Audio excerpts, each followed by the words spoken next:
Testing, testing, testing. Alright.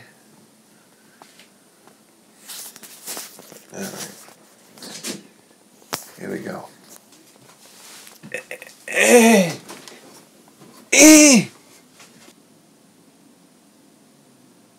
I shaved my face. I was like, this is it. This is it's going to be the fountain of youth, baby. I shaved my face. I look older now than I ever have before. I was like, this is no fair. It's not fair. I look like Roy Orbison. What was with Roy Orbison anyhow? That guy? Did anybody consider that guy a good-looking guy? But because for Christ's sake, if he never started playing music, talk about a guy that would never get laid. You're lucky you had that Pretty Woman hit, buddy. Roy Orbison. Oh my God. I tell you what, you gotta have a positive attitude. Yeah, it's true. You could take that to the most. Take it. You don't believe me? You know, people say every cloud has a silver lining, and it's every time a fucking pot of coffee spills in your lap, or you wind up getting into a fender bender. There's always that asshole person, Well, that's good luck. A bird shits on you. That's good luck. It's like, not really. Okay? I've been shit on. I had a bird shit on me at the beach once. And somebody said that, hey, that's good luck. It's like, yeah. Let me throw a fucking... my mug of coffee in your face, and I'll tell you that's good luck. It's always that person. Every cloud has a silver lining. And you just want to, you just want that person to stuff a sock in it already. But it's true. Take your most extreme example. What's the worst thing that can happen to you? For the longest time, to me, I was like, getting herpes. As a single man, I used to go to the doctor all the time. You got to test me for herpes. You got to test me for herpes. I was paranoid about getting herpes. If the doctor would have told me you tested positive for herpes, find me the first window to jump out of. To me, that would have been like, how do you move forward from that? How do you develop any meaningful relationship? It's like, you tell a girl, you sit the girl down. Excuse me, I got to tell you something. I have genital herpes. I think you would sit there and all you would hear is car tires screeching away from you. You'd be like,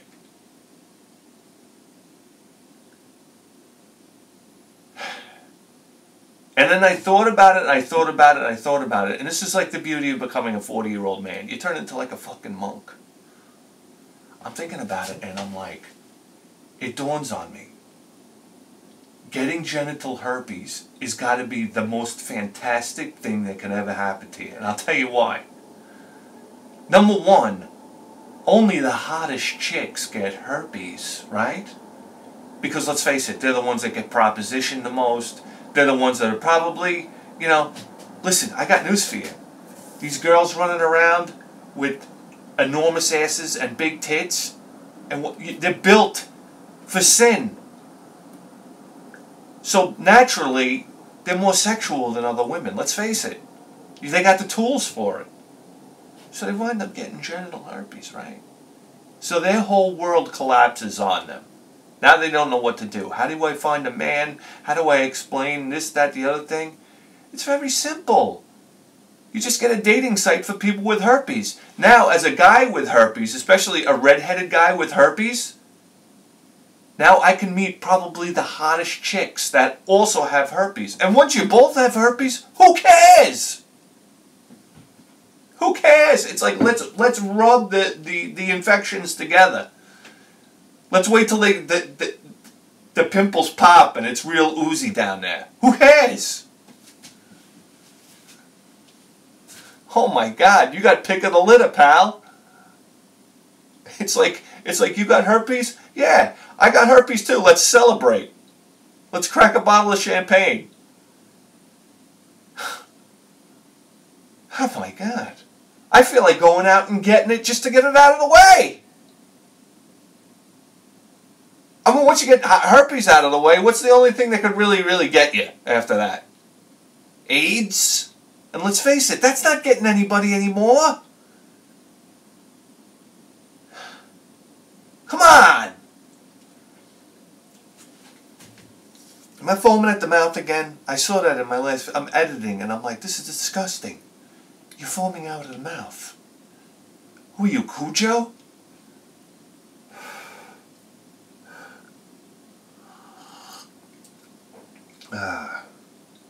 Coffee. Just a couple sips of coffee.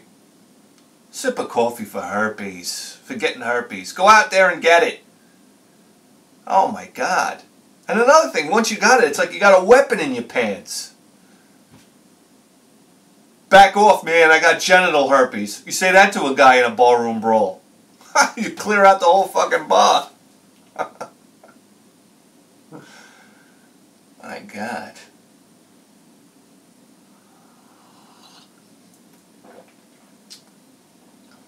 I remember one time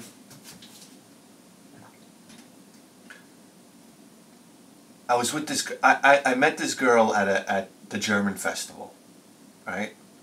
And we wound up hanging out together and wound up ultimately being together at the end, right? And her thing was she just flew in from California. She was going to school in California. So she went back to California. And then I remember she came back months later to visit her parents or something like that. So she calls me up. So at the time, I had a fucking... I always get this thing like an ingrown hair. Oh my God, what a nightmare. Right on my belt line. Because I don't have much of an ass, so my pants keep on falling down. So every time I have to crank my belt. If I don't wear a belt, my pants fall down. And worse yet, when I wear a belt, it's like putting a rubber band on an ice cream cone. It just goes... like I gotta tighten my belt as much as I can, and then my pants are still falling down. So I'm constantly pulling my pants up, pulling. So I get like these ingrown hairs right along the belt line there. Oh, they're disgusting, horrendous. You get an ingrown hair, next thing you know, it blows up into like a ball, and then it pops. It's like a week's process. Weeks and weeks before it ever goes away. Anyhow.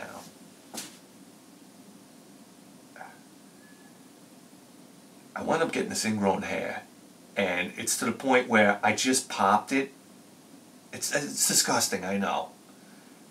But it was like I had this like boil, and then it popped, and it's like right on my belt line here. Anyhow, this girl winds up coming back to visit her parents, so she always used to give me a call. And what I used to do is I used to go over there, and I'd rail her in her father's motorhome. So we'd hang out like 2 minutes. She'd introduce me to her parents. Yip yap you, how are you? And then it was like wait for them to go to sleep, and then we go out to the motorhome. So I got a Band-Aid covering with what looks like a frigging bullet hole in it, like I got shot with a gun from popping this boil. I got a Band-Aid over it. So I pulled down my pants, and she's like, because it's right by my crotch, right? She's like, what's with the Band-Aid? And I go, oh, I was welding, and, you know, a piece of slag from the welder went down my pants, and it gave me a burn. She's like, oh, really? She's like, well, take off the Band-Aid, let me see. I said, no, there's no reason to do that, you know? She's like, no, take off the Band-Aid. So like an idiot, I peel the Band-Aid back, and it looks like somebody shot me with a .22. And she was like, it must have looked like I had some type of horrible venereal disease. Anyway, needless to say, I had to leave, and I never got a call back. What a shame. I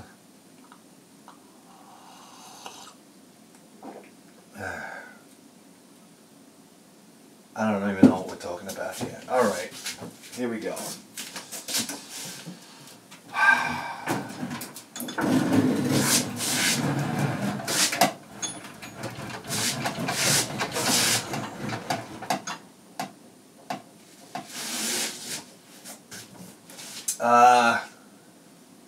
Yeah, this was later on in the day.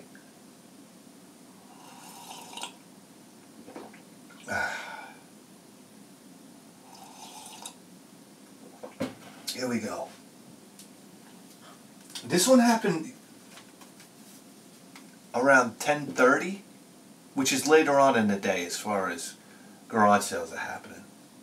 I talked to this guy. I asked him if he had any video games. He said no. I said, you know, no old Nintendo, no old Sega, you know, nothing like that.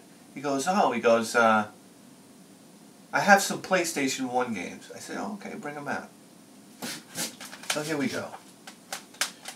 Siphon filter. Did you ever get a stack of PS1 games that didn't have siphon filter? Jesus Christ, how many copies of this game did they make, people? That and Jet Moto. Sports Superbike 2. I never got a motorcycle racing game where I actually enjoyed the physics of like playing it. Why is it that motorcycle games always had awkward physics? The only time I ever enjoyed driving a motorcycle was in Grand Theft Auto Vice City. Okay? So, I mean, maybe they got it licked now. And a little road rash. It was always you were leaning one way, then the bike had to straighten out and lean the other way. There was always that lag in a turn. I don't know. Bikes were always so unresponsive. I always wanted like a really fast, arcadey feel to like a motorcycle racing game. Instead of like the simulator type of feel. I don't know. I guess that's why Road Rash worked, because that was more of an arcadey feel, right? Here's another. Wow, this got another Ducati World Racing Challenge.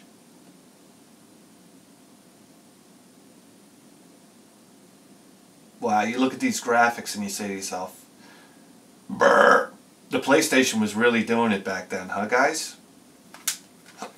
Look at that. Look at those graphics. That was a big deal. That was a big deal.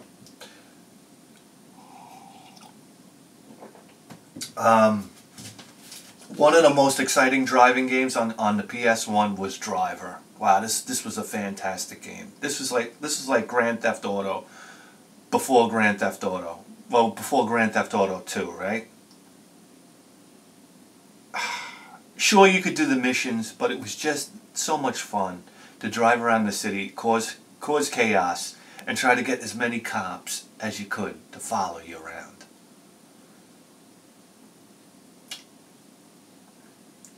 Super fun game when this game came out. A while ago, too. What year? Driver, 1999. Wow. Breaking into the 90s, huh? Oh, look at this. World's Scariest Police Chases.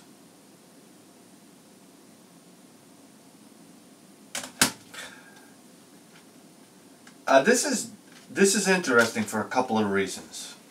Okay, number one, I never knew these existed. The collector's edition, I remember they had the Spyro collector's edition, but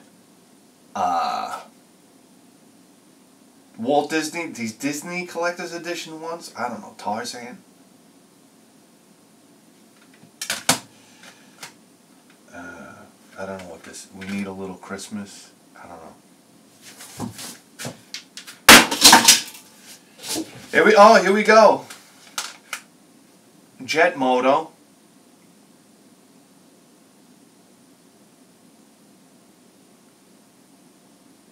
'96. That was an early one right there. '96. Triple Play 2000. Medal of Honor.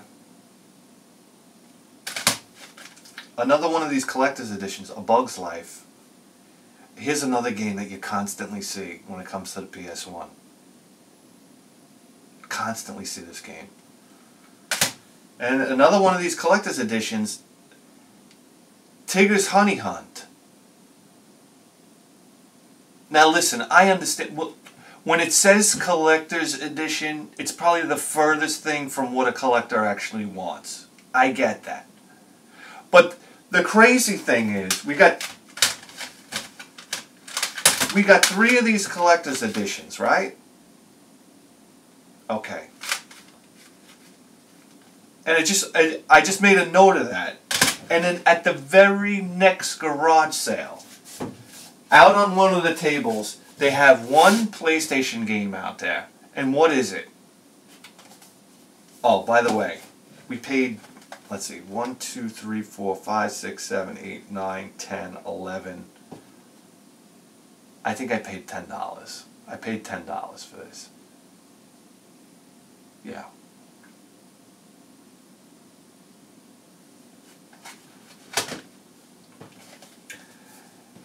And then at the very next on the table, they had this game right here, which blew my mind. This is a PlayStation Collector's Edition with 3 games inside. I've never seen this stuff before. And listen, I've found my share of PS1 stuff. But to run into all these stupid collector's editions, when in the past I might have found one, that Spyro one collect. I don't know. So all of a sudden they kept on popping up. And here we go. This is probably interesting to nobody. Anyhow, here we go, 50 cents. It's a nice shape. Nice shape. There you go. I mean, nothing crazy there, but PS1 stuff, right? I never thought I'd see the day where finding PS1 stuff would be exciting. It's been like that for a while, hasn't it? Yeah. But PS1, you always find the same stuff over and over and over, it seems. You know? It's like I've only scored PS1 RPGs maybe twice. It's always the same stuff. Okay. Next garage sale, a woman had a whole box of VCR tapes. So I said, oh, how much for the stuff in the box? Because you never know with VCR tapes. You could dig around, you could find NES games in the box. You can find anything in there. I just said, how much for the stuff in it? She goes, oh, that box, she goes, it's, I was going to throw that out. So I think I said, oh, so it's free? So she goes, yeah, whatever's in there. What do you want? So I'm rifling through there, and what do I see? Of course, I see this, and I'm like, I see the corner, and my like, the horns come out of my head. I said, oh my God, this boxed N64 stuff in there. So it's almost like every time I look at a rack of CDs, I always look for the little orange, or it could be orange, or fluorescent green, or what were the other colors? Purple. The little tab on a TurboGrafx game, it says the name of the game, and then it has a little tab which delineates what genre of game it is. Like a role-playing game had a certain fluorescent tag on it, I believe. So every time I see CDs, I can't help it. I just scan them very fast looking for that, because if you see that tab, you got a TurboGrafx game, baby. You're in. You're in. I used to go to the thrift stores and do that all the time.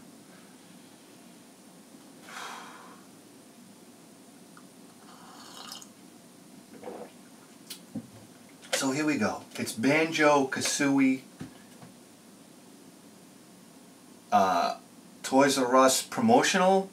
I saw two things. I saw the N64 logo, I saw Banjo-Kazooie, and I saw Toys R Us. Right? A thing of the past now. Toys R Us. It's a goddamn VCR tape promoting Banjo-Kazooie. And it has like a thing in here. It's like, I don't know. They were free. There was two of them. I don't know. I grabbed them. That's all. That's all. That's all. Here we go. We're coming up to my favorite portion of our.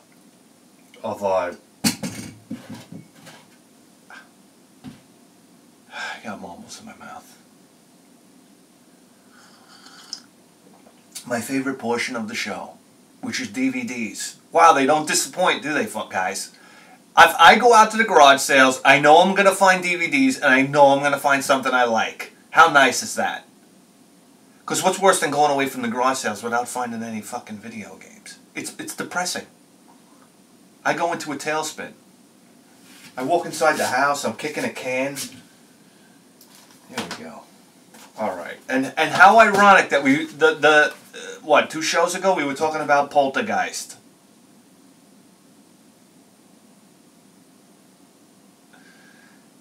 It's a movie my Aunt Doris made me watch. This movie chilled me to my bones.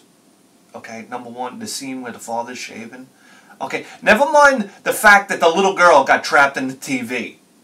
That was like you almost forgot about it even happened. Because the father's shaving in the mirror, and all of a sudden the razor starts cutting into his face, and then he starts like pulling pieces of his face off. And then the little kid's laying in bed, and there's a clown that's haunting him under the bed. Don't talk about fucking nightmares. Hey, when I went to bed at night, it was like going to a battle. It was like I was walking into a battlefield. I didn't know whether the fucking clowns were under the bed. The ceiling was going to start melting. Oh my God. What were the other terrifying scenes in this movie? When a little girl slid across the floor? Or the wife is in the kitchen and the drawers start opening and closing? Oh my God, the horror. My Christ. But the whole thing with the swimming pool, when they fell into the swimming pool in the backyard and the bodies started popping up, that was it, Jack. You couldn't get me into a swimming pool after that. There had to be people around.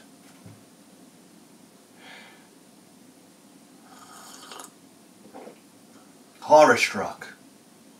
Horror struck. Here we go. Reservoir Dogs. A fucking $1. A fucking $1. Listen, I could watch a movie where Harvey Keitel combs his hair the whole time. That's my 2 favorite scenes in the movie. Or the old man, what was his name? I forgot what they called him. Was it Mr. White? When the old man was yelling at everybody. Come on, shut up. What did he say? Or when the 2 kids are fighting in the old man's office, he's like, all right, knock it off. What did he used to say? The old man cracked me up. Stop fucking around. Anyhow, and Harvey Keitel combing his hair in the fucking sink. Harvey Keitel, what a jewel of an actor. Watch a movie called Bad Lieutenant, then get back to me. And tell me Harvey Keitel doesn't deserve an Oscar. Fucking Leone, The Professional. Come on. What a fucking badass movie this was, huh? So, the thing about this movie that used to creep me out was this, who is it, Natalie Portman in this one? She's like Matilda, right? 12-year-old girl, and Leone and her had this kind of like crazy relationship. You're almost like thinking to yourself half the time, is this guy a fucking child molester? And Matilda was like this very like provocative little girl. There was something so not right about it. But I don't know. It was like they were constantly dancing on the edge of is this like a really inappropriate relationship going on here? And then on top of that, this guy's like some psycho killer hitman, like who's never done it. Nobody's ever done it as good as him. And then one of the greatest bad guys in any movie ever. Who's that? The fucking... What was he, a crooked cop or something like that? Who was this guy? He was like on coke 24/7. And he was out of his fucking mind. I mean, if I'm going to cite some of the best bad guys in movies, the bad guy from The Professional, what's his name from RoboCop? Clarence. Fucking bad guy. State of the art. Bang bang. I had to do it. I had to do it. Yeah. Nothing like a good bad guy. Oh, and the dirtbag from Dirty Harry. Remember the bad guy from Dirty Harry? Oh, he was a real piece of shit, man. Oh, fantastic stuff. When Dirty Harry shot him in the leg, and he had him in the middle of the football field, and he's stepping on the bullet wound. Oh, and the guy's screaming at the top of his lungs. Like, that was a different kind of scream right there. Woo! That's a bad guy, suckers. What are you doing here? I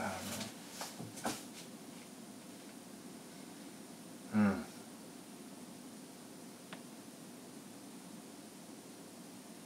You guys like my dating tips? You ready for part 2? Bithead 1000's dating tips. It should be a whole new series, by the way.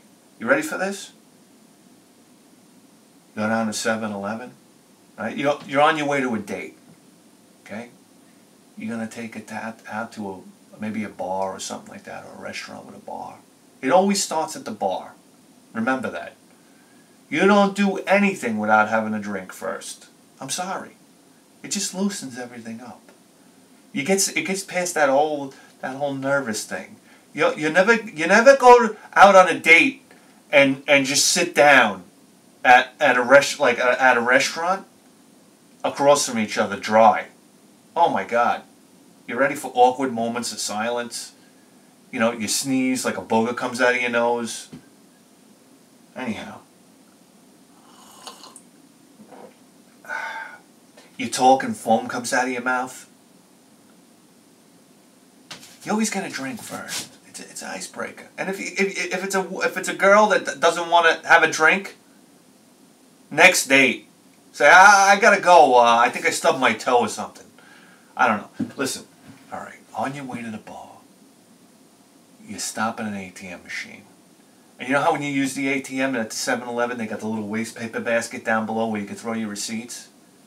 You rifle through the receipt container. And I remember I found one. This is how I got the idea. I'm at the ATM machine. I'm looking down. And I see a receipt down there. Somebody had 50 grand in their checking account. I was like, oh my God, Jesus Christ. I felt like I can't just leave it there. So I grabbed it. I don't know why I grabbed it. I was just so fascinated that somebody had 50 grand in their checking account. I don't think I had 50 cents at the time. So I threw it in my wallet.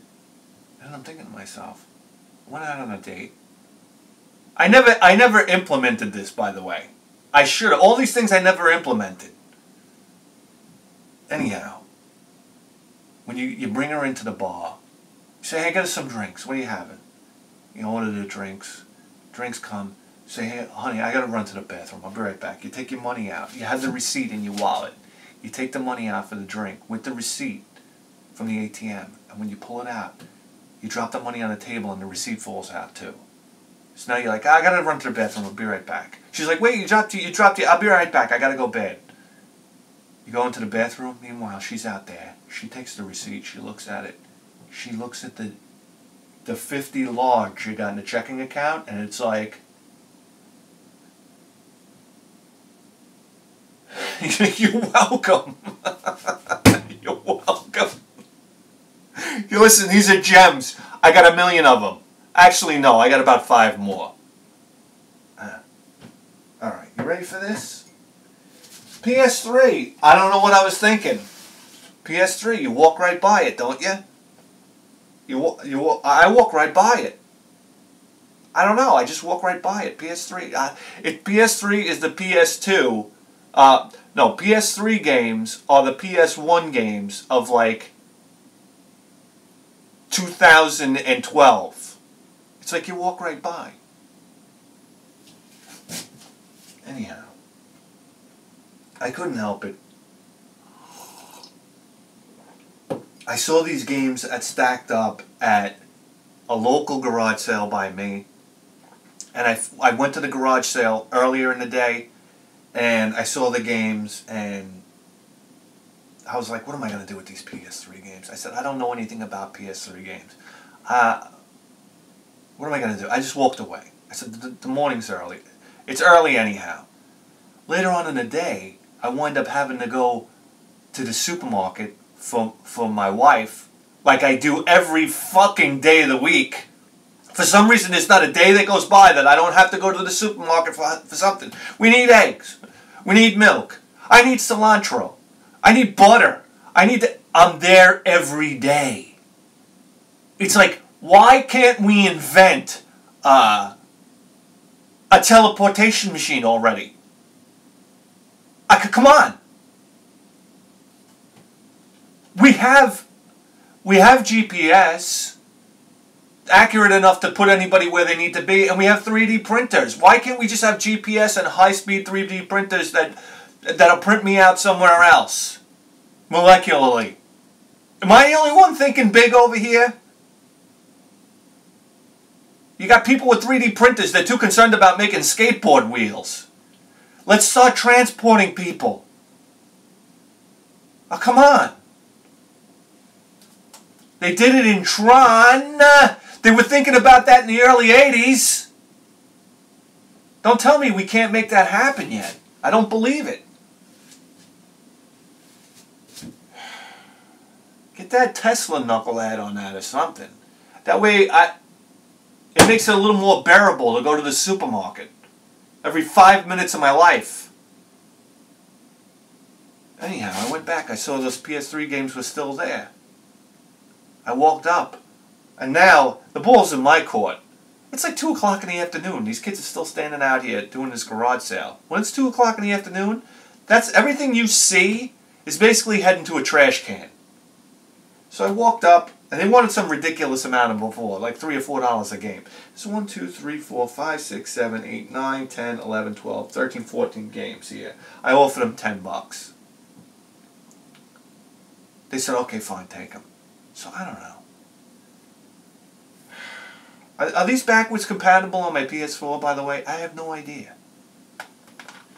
Dishonored? Bethesda? I don't know.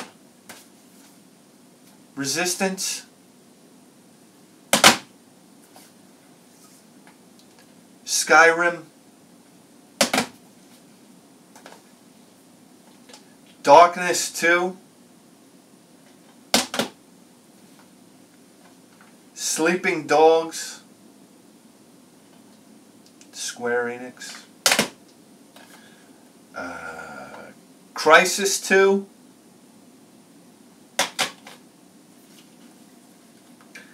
Dead Rising?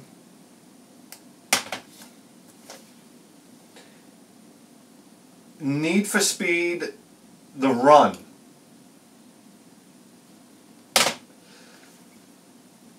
Resident Evil.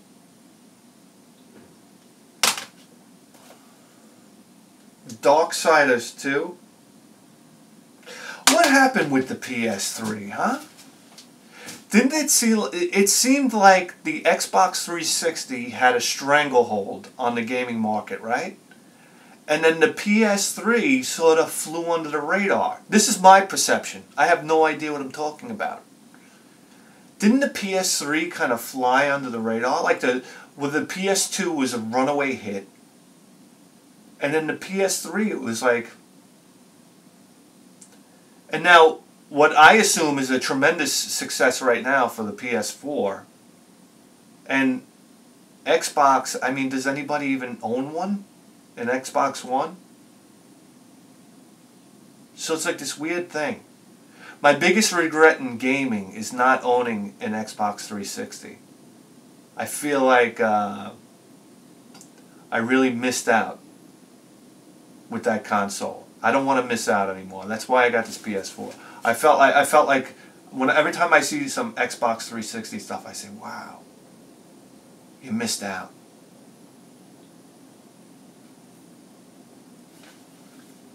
Borderlands. Another Resident Evil.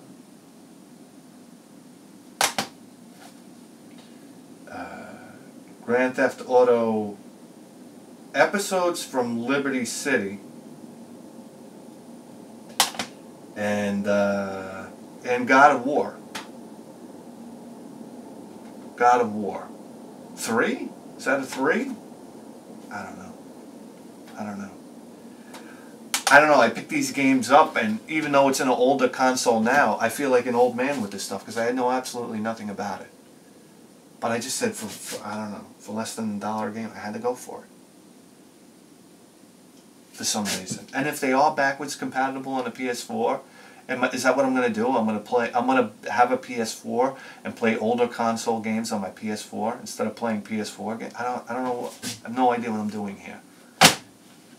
Flying by the seat of my pants. Honestly.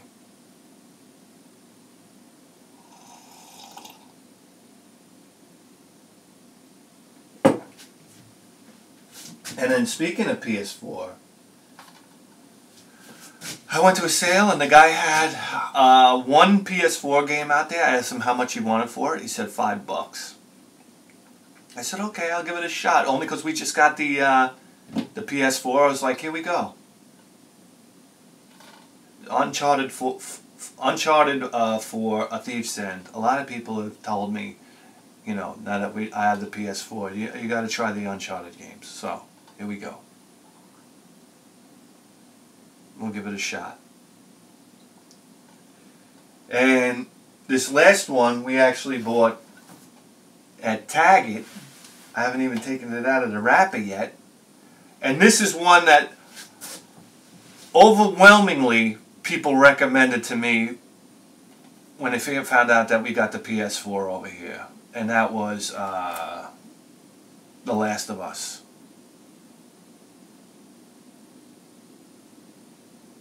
Everybody won't shut their ass about this game, so I figured, here we go. It was in Target for like $18.99. I said, let me go for it. That's right. I went to Target to get a box of Cheerios, and I came out of there with The Last of Us. So I'm really looking forward to this one. I think you know, I got this PS4, I mean, honestly, to play like Sega Classics and Street Fighter. But I said to myself, why don't we generate some new nostalgia? Huh? How about that? Some new nostalgia. Play some modern games that I could look back on 10 years from now with some fondness, huh? That's what I've been missing for like the last 15 years of my life.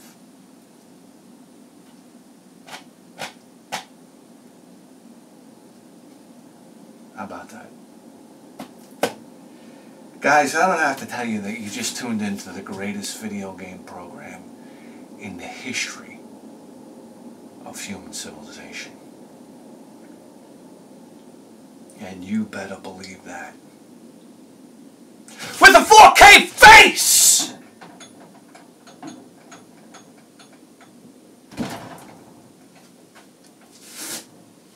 See you next time.